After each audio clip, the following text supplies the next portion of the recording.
buy food. And the woman of Samaria said to him, how is it that you, being a Jew, ask a drink from me, a Samaritan woman? For Jews have no dealings with Samaritans.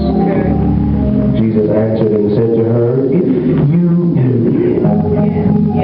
the gift of God, and who it was who says to you, give me a drink, you would have asked him, and he would have given you living water.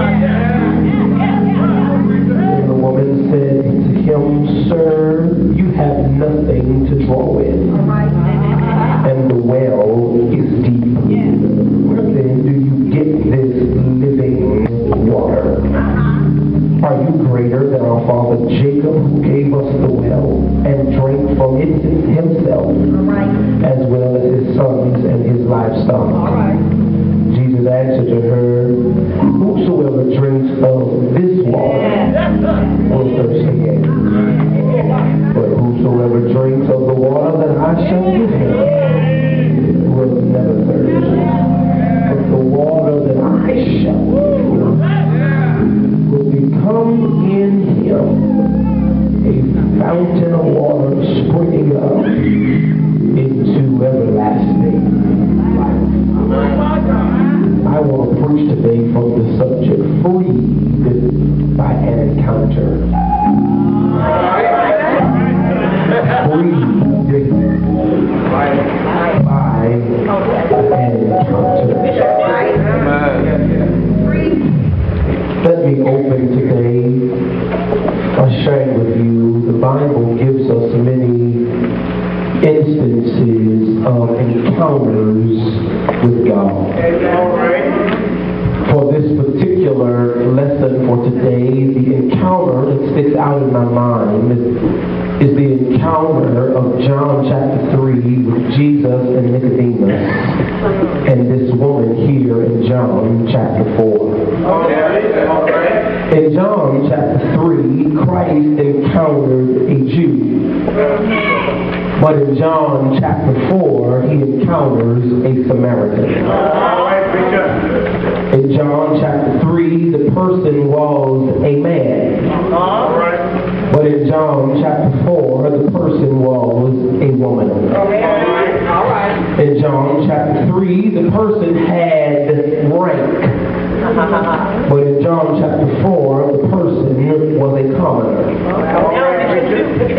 In John chapter 3, the person was upright morally, but in John chapter 4, the person was immoral. In John chapter 3, the person sought out Christ. But in John chapter 4, Christ sought out the person. In John chapter 3, the person called Christ a teacher. But in John chapter 4, the person called Christ a prophet. In John chapter 3, it was night.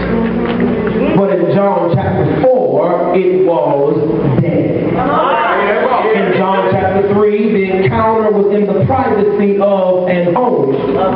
But in John chapter 4, the encounter was at a public well. And what I'm trying to share with you, according to all of these encounters of John chapter 3 and John chapter 4, is that God does not place stipulations on when you and I can encounter His grace. Are you going to talk back to me? He does not place stipulations on when and where that we can receive an encounter with Him. Truth be told about the matter, people of God, the best encounters that I have had with God, they were not in church. I'm getting in trouble in here. Some of the best encounters that I have had with God were at the times where I was driving down 90 on my way home and tears started coming down my face, and it was the best times where I was driving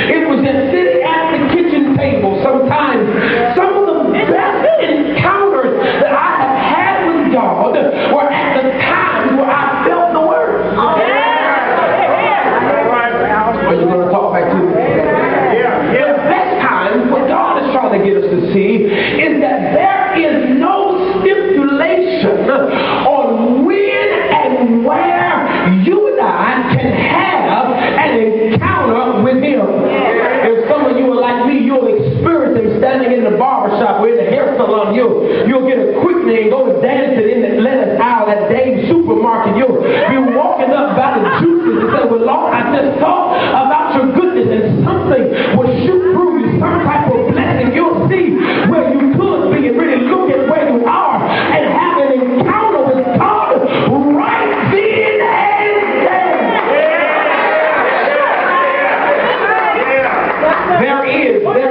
There is no stipulation on where we can have an encounter. I have known God to give us an encounter. I can be sitting in a meeting somewhere, and what grandmama would say, when I think about the goodness of Jesus and all that he's done for me, my soul will just cry out, and something gets to moving on the inside. I got to move over this way to try to hold my composure, and I cross my legs because I feel like running, and even sometimes it gets in my hands and I got to tap on something, and it's not that anything is wrong, it's that everything is going right. God, go help me preach this thing in here. I came to tell the church today, baby, if you don't get nothing else out of this word today, you better know that you can be freed by the encounter that you have with God. That's what you're trying to tell me. Most of the time when you and I experience encounters with God, we experience them when we're at our lowest point. We experience our encounters when we're at the point of time where we feel as if God has actually left us. Watch this. You know, I think I need to call a witness here. Come here, Jacob. The Bible says Jacob did not experience God, or he did not wrestle with the angel. Let me be contextually correct. He did not wrestle with the angel until he got rid of everything he had with him. I wish I could preach it the way I feel it.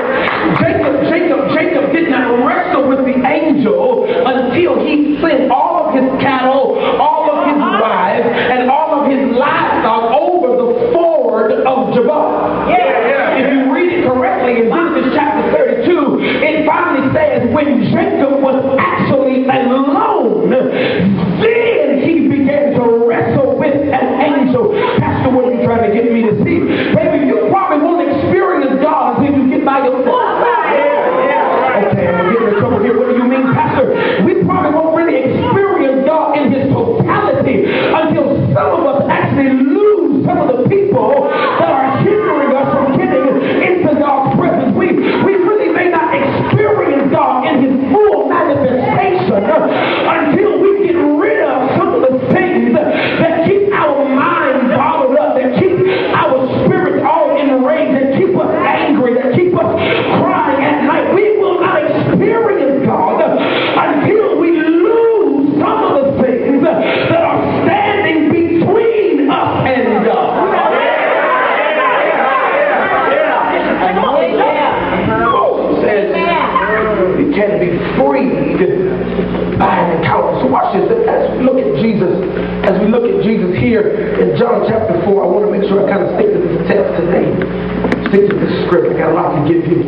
As we look at Jesus here in John chapter 4, the 8th of the verse number 4, Jesus says, I must go through Samaria.